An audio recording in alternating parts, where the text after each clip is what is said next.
Assalamualaikum warahmatullahi wabarakatuh. Hello my students. How are you today? Alhamdulillah.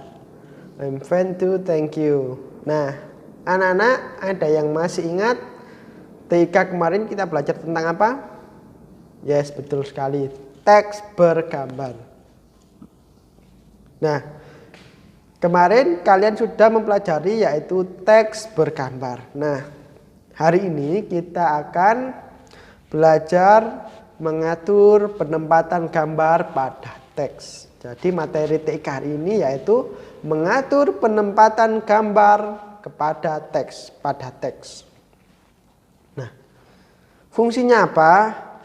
Fungsinya kalau kita bisa mengatur penempatan gambar pada teks, itu kita akan karya tulis kita atau kalimat kita itu akan terlihat sedikit rapi dan indah dan rajin. Nah, seperti halnya koran-koran ataupun majalah, pasti kalau ada gambar, ada tulisan itu kan pasti tertata rapi. Nah, langsung saja Ustadz buka untuk Windows-nya, ya. Untuk Microsoft-nya, Word-nya, akan muncul di belakang Ustadz ini ya nanti ya, di belakang Ustadz. Nah, diperhatikan. Ustadz buka ya. Nah, di sini Ustadz sudah membuka Microsoft Word-nya. Nah, dalam mengatur penempatan gambar pada teks itu ada 6 pengaturan. Nah, kalian bisa lihat sendiri ada 6 pengaturan penempatan gambar. Nah, ada inline, ada square, ada behind, ada in front, top and bottom dan juga stroke. Nah, ada 6 totalnya. Nah, setiap pilihan atau menu itu pasti berbeda-beda fungsinya. Seperti halnya behind text. Kalau behind text ini berfungsi untuk gambar akan berada di belakang kalimat atau tulisan yang kalian buat. Jadi seolah-olah menjadi sebuah background gambarnya. Tapi kalau in front, nah bedanya in front, jadi gambarnya akan berada di depan teks. Jadi teksnya nanti tertutup oleh gambar. Jadi nggak kelihatan. Nah, langsung saja Ustadz contohkan ya. Kita contohkan di sini. Gambarnya besar ya. Saya perkecil dulu gambarnya.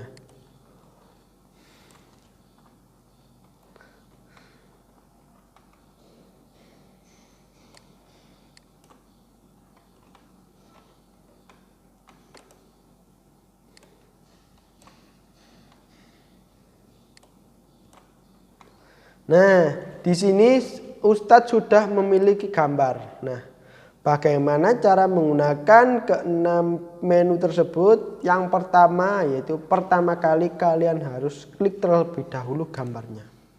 Nah, setelah kalian klik akan ada muncul titik kecil di setiap pojoknya, setiap pojok gambar.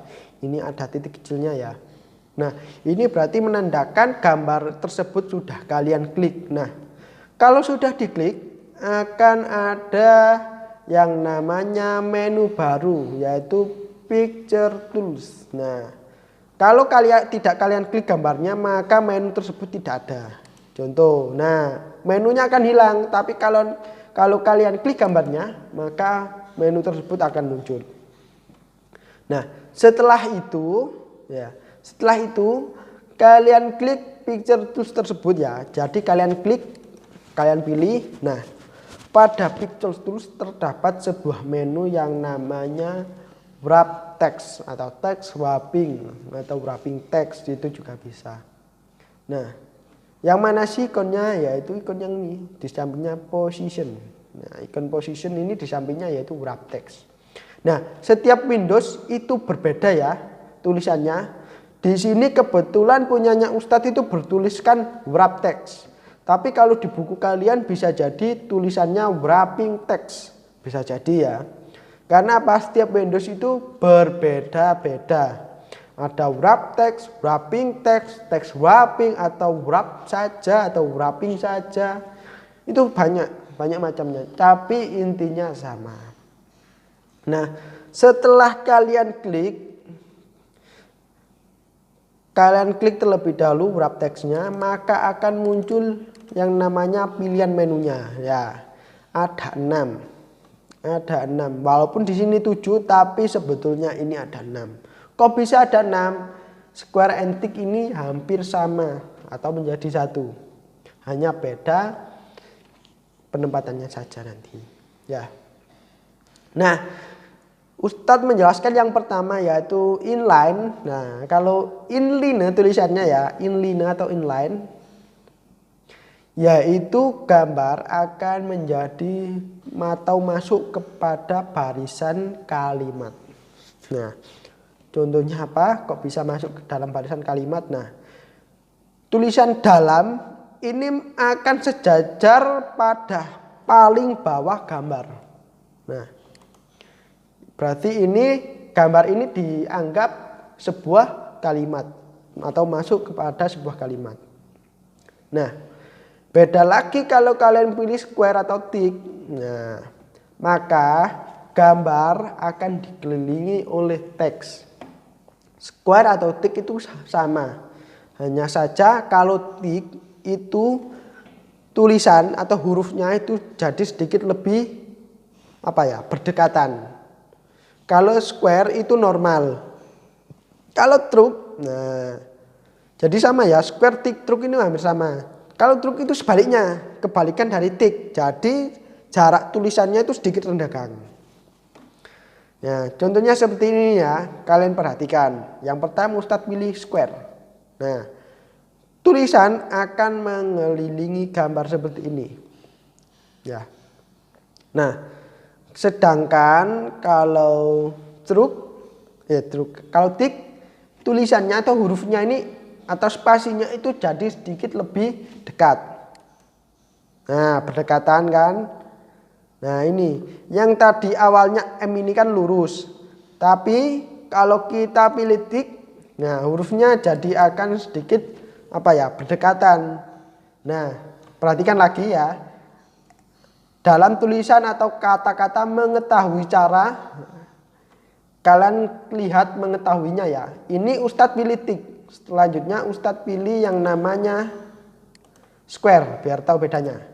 Nah, kalau square itu akan menjadi siku-siku lurus. Ya. Jadi tulisannya itu lurus. Kalau tick tadi, tulisan mengetahuinya itu akan sedikit lebih menonjol. Nah, kalau truk gimana Ustadz? Sama, hampir sama. Bedanya jaraknya ini loh, spasinya ini itu sedikit lebih senggang atau lebih jauh. Hanya saja itu bedanya.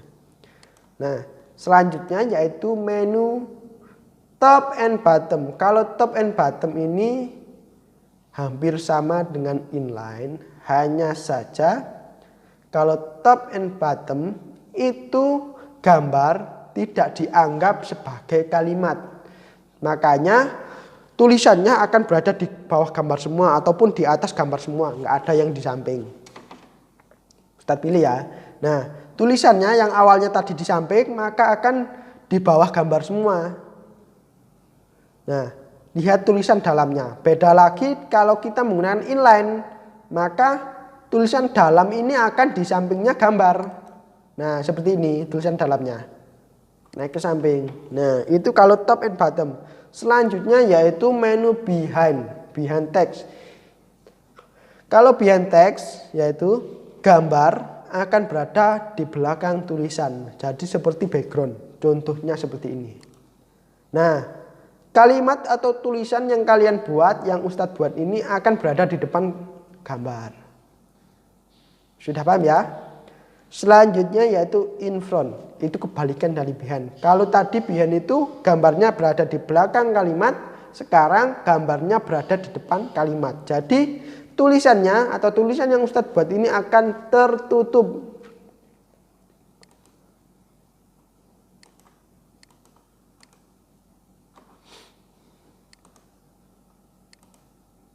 Nah, tulisan yang paling belakang ini, yang di bawah gambar ini kan nggak kelihatan, nggak terlalu kelihatan. Sama seperti itu. Ya. Jadi gambarnya berada di atas atau di depan tulisan. Nah, selanjutnya yaitu kalian bisa mengerjakan worksheet ini. Ini adalah worksheet kalian ya. Ustadz sebentar, Ustadz hapus dulu gambarnya. Nah, ini adalah contoh worksheet kalian ya. Ada 3 soal, hanya 3. Ya. Nah, tapi kalau kalian tidak melihat video Ustadz dari awal sampai akhir, kalian akan sedikit kebingungan.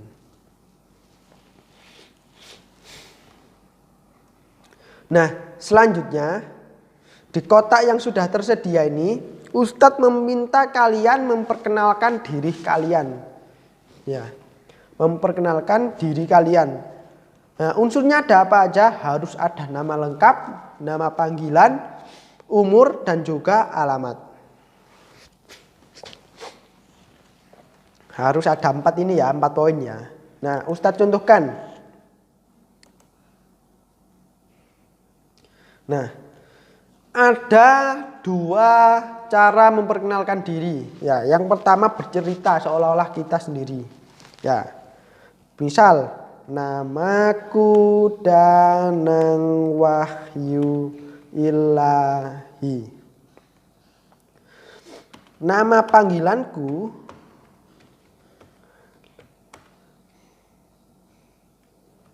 biasa dipanggil Danang. Nah, ya. Kalian bisa bercerita seperti ini. Atau juga bisa memperkenalkan seperti ini. Sebentar.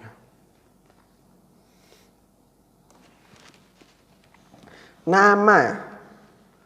Petik 2. Danang Wahyu Ilahi. Nah, selanjutnya yaitu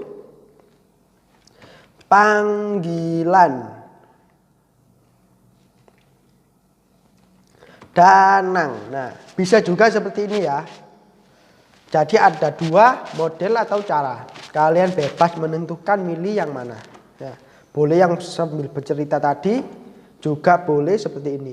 Nah, selanjutnya kalian bisa memberi hiasan. Di sini Ustadz memberikan hiasan apa ya? Nah, hiasan emoticon tertawa atau tersenyum. Nah, hiasannya seperti ini. Nah, boleh hiasan seperti ini? Boleh. Kalian boleh menghias bebas ya. Yang penting harus ada 4 hal. Nama lengkap, nama panggilan, ya, umur kalian, serta alamat rumah kalian. Nggak boleh namanya orang lain, harus nama kalian sendiri atau pribadi. Ya, alamatnya pun sama, nggak boleh alamat orang lain, harus alamat rumah kalian sendiri. Ya. Demikian dari Ustadz penjelasannya, semoga bermanfaat. Nah, semoga kalian paham, tetap semangat belajar dan selalu jaga kesehatan. Ustadz akhiri, assalamualaikum warahmatullahi wabarakatuh. See you next time. Bye bye.